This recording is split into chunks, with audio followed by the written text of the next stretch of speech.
Welcome to the deep dive. Today, we're cutting through the noise to understand Thai Vegetable Oil Public Company Limited, or TVO, what really makes this company tick. Exactly. You've given us a stack of sources, their annual report, disclosures, loads of recognitions, and our mission really is to distill that down, give you a clear, insightful picture of TVO's market position, its financial health, where it's heading, and, the deeper stuff behind its standing. Right. Think of it as a shortcut, to being genuinely well-informed without getting totally bogged down in the details. Yeah, exactly. We want those key insights, those aha moments. Precisely. We're looking at how TVO isn't just sort of operating day-to-day, but really strategically positioning itself for, sustained success. What's strategic, maybe even a bit surprising, about their journey, all based on the data you got there. Okay, let's unpack this, though. What exactly is TVO? Beyond just making vegetable oil, what are its core business activities? Because for many of us, the name might just mean cooking oil. Yeah, that's common. But clearly there's more going on here. You're right. It's much broader. At its heart, TVO Public Company Limited is a big producer and distributor of consumer vegetable oil, yes. But, just as importantly, they're a major player in animal feed raw materials. Yeah, okay. They process soybeans into high-protein soybean meal. And that's, well, it's fundamental for the livestock industry. It accounts for a huge chunk of their business, actually. And on the consumer oil side, that grape brand. Yeah. Your sources say it's not just popular, it's the #1 most trusted vegetable oil brand in Thailand. 4 years straight, according to Brandage. Yeah, 4 consecutive years.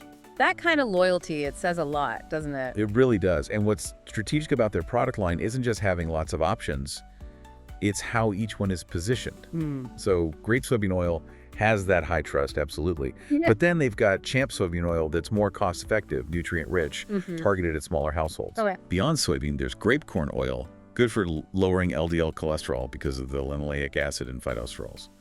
Then sunflower oil, also great brand, rich in antioxidants, used in food exports like canned tuna. Right. And grape canola oil, low saturated fat, good MUFAs, monounsaturated fatty acids for cholesterol balance. They even bring in MONNI olive oils from Italy. Yeah, quite a range. It's not random. This breadth makes them resilient. If consumer tastes shift or dietary needs change, they can adapt. That strategic diversification is fascinating. And it looks like their market share for soybean oil in Thailand is actually growing quite a bit, up to 18% in 2024, based on your info. That's right. Was that just them doing well, or were there other factors TVO managed to sort of leverage? Well, it was a really interesting mix. TVO's quality and brand trust are definitely part of it. Yeah. But a big influence, especially in late 2024, was the shift in palm oil prices. When palm oil got more expensive, it made soybean oil look more competitive. The price gap narrowed, and TVO was right there to capitalize on that dynamic. Shows real agility. So they're not just reacting, they're actively steering through market changes.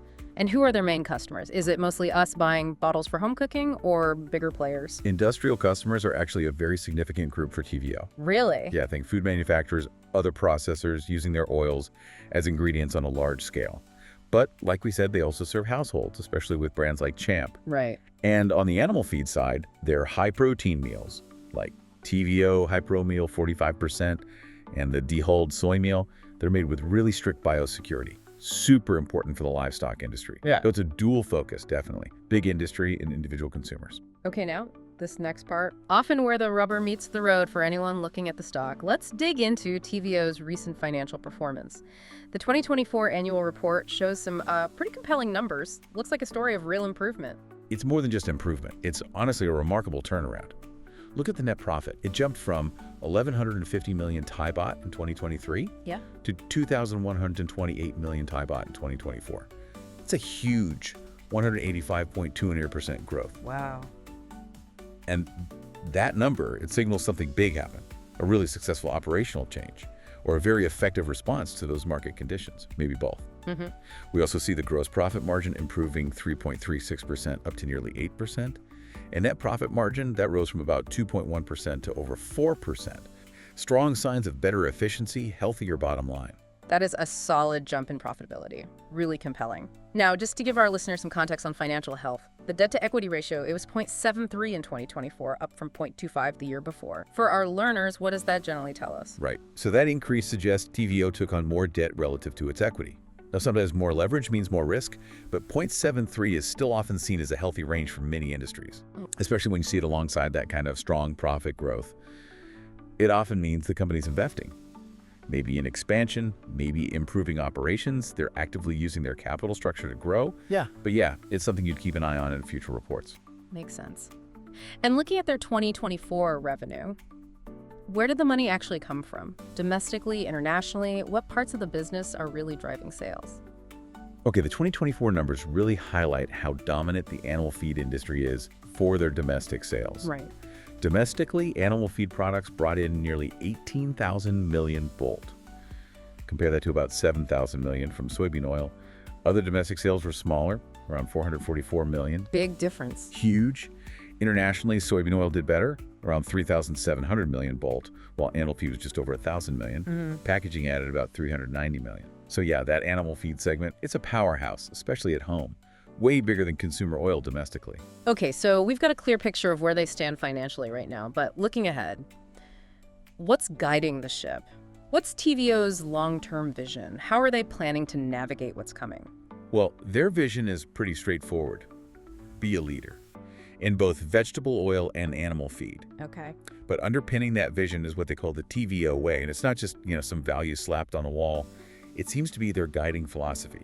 How so? It covers trust and teamwork, building confidence, developing people, value creation, aiming for leadership across the organization, and operational excellence, driving innovation, efficiency, aiming for stable, sustainable leadership. It shapes their culture, their choices. And they've set some concrete long-term goals too. I see targets like improving internal production processes by 2029, that's 2572 BE in the Thai calendar, That's right. and aiming to boost EBITDA, that's earnings before interest, taxes, depreciation, amortization, a key profit measure by 15% by 2034. Those are specific targets. Exactly. Measurable. And to hit them, they have several key operating strategies that all kind of link together. Like what? First, market share. Keep customers happy, increase share through quality service. Second, ESG, doing well by doing good. So environment, social, governance, right in there with cost management. Third, innovation R&D for value-added products, exploring new business areas. Fourth, product modification, making existing stuff even better, higher value. And finally, cost competitiveness. Got to keep tight control on production costs in this kind of market. That's a pretty comprehensive roadmap. Shifting to the wider world, the global economy is always a factor. IMF forecasting 3.3% growth for 2027. How does that feed into TVO's world, especially with domestic consumption? We saw how crucial that is for their feed business. Yeah, that global outlook gives a generally positive backdrop. But more specifically for TVO, domestic consumption is absolutely key.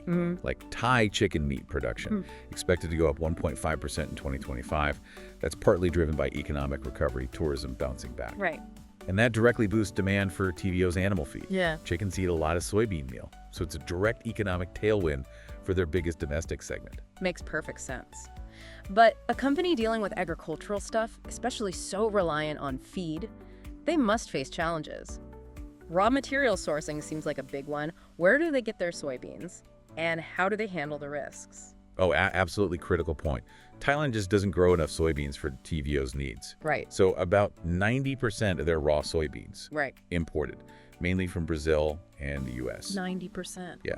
And that dependence, well, it naturally exposes them to volatile commodity prices and foreign exchange risk. Yeah. Big time. So how do they manage that? They use forward contracts. They work with local financial institutions to lock in prices and exchange rates ahead of time. Hedging. Essentially, yes. Yeah. It gives them more predictable raw material costs, helps stabilize their margins. It's pretty standard but vital risk management tool for them. Smart way to buffer those market swings. But what about technology, rapid change, disruptive tech? How does TVO make sure they don't get left behind? They seem quite proactive, actually. They've got defined strategies for this. They track new technologies, assess the trends, figure out the potential impact. Right. They're putting in automation, digital tools to boost efficiency, cut costs, constantly upgrading, and crucially, they focus a lot on their people reskilling, upskilling programs. Right, so the workforce keeps up. Exactly. So people can adapt, maybe move into future leadership roles rather than just being displaced. And this whole approach fits into their risk management framework, which follows the COSO standard that's a widely recognized way to manage risk effectively. Sounds like they're really thinking ahead, not just reacting. Now, this company isn't just about the financials, is it? They've made huge strides in operating responsibly. Let's talk sustainability, governance. It feels like this is becoming more and more central. It absolutely is. And for TVO, it seems genuinely embedded as a strategic thing, not just, ticking boxes. Right. That whole philosophy, ESG, doing well by doing good, it seems integrated across environmental, social governance. It's about building long-term sustainable value for everyone involved. And the awards they picked up in 2024 really seem to back that up. It's quite a collection. It is. Excellent 5 stars. For corporate governance, AAA in the set ESG ratings. That immediately says something about their internal controls and commitment. Multiple CSR awards, including one for 5 straight years for their TVO plant. The Continuous Award. The most admired brand title for Grape, again, an FDA quality award. Yeah. And being part of that anti-corruption collective, the CC, it paints a picture of real integrity and trust. It really does reflect a holistic commitment. And on the environment, for example, they're walking the talk. They reported their carbon footprint, about 44,000 tons CO2 equivalent. They've boosted renewable energy use to over 85%. 85%? Yeah, including a big 3.5 megawatt solar rooftop. Yeah. And get this, they were the first in the Thai vegetable oil industry to roll out a real-time carbon management platform. Wow, real time. Yeah, so they can track, manage, and really drive towards net zero actively.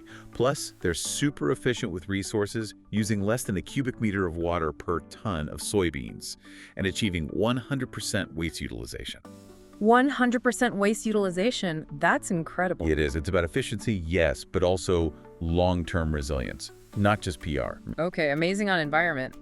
How about the S&G social and governance? Equally vital parts of ESG. On the social front, big focus on people and communities. 97% of employees got training about 17 hours per person on average. Significant investment there. Yeah. Employee engagement score was decent, over 62%, and they were involved in 64 community projects in 2024.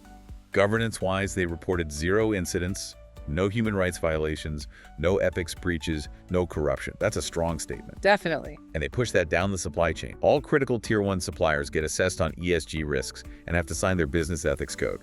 It's comprehensive. It really sounds like they're using technology smartly across the board, not just for production, but strategically for sustainability goals, too. Yes, that's a key point. Like that TVO plant upgrade you mentioned, the warm dehulling process. Right. It's innovative, fewer steps, saves energy, cuts greenhouse gases, directly helps their net zero goals. Plus, they use digital tech, automation for real-time analysis, always optimizing. It's smart, future-focused operations. Now, for investors, dividends are often a big deal. What's TVO's approach there? Well, their policy is based on good corporate governance principles. Yeah. So decisions are made transparently, balancing shareholder interests with the company's long-term health and growth needs. So no fixed payout ratio. No, they don't specify a minimum payout ratio. That suggests flexibility, reinvest for growth when it makes sense, reward shareholders when conditions allow. And in 2024, they did report receiving over 16,000 BAD in dividend income from their subsidiaries, so there's consistent income flow within the group. Okay. So it's got to kind of wrap up this deep dive into TVO. What really stands out to you? We've seen a market leader, sure, with improving financials, but also this deep commitment to strategy, vision, and these sustainable practices. For me, yeah, it's that holistic view. It's fascinating how they navigated market changes, boosted profits so much, but also proactively invested in tech, focused on strong governance, made real environmental progress, all while keeping that trusted brand status. It gives you a sense of a company that's not just, getting by, but really thriving responsibly with a clear eye on the future. Indeed. And it leaves us with a pretty important question to think about, doesn't it? Which is? In today's world, this rapidly changing global economy, how much does a company's deep, verifiable commitment to ESG principles, going beyond just the immediate financial numbers, actually influence its long-term resilience and its overall value? Is this increasingly the key differentiator for sustained success and investor confidence?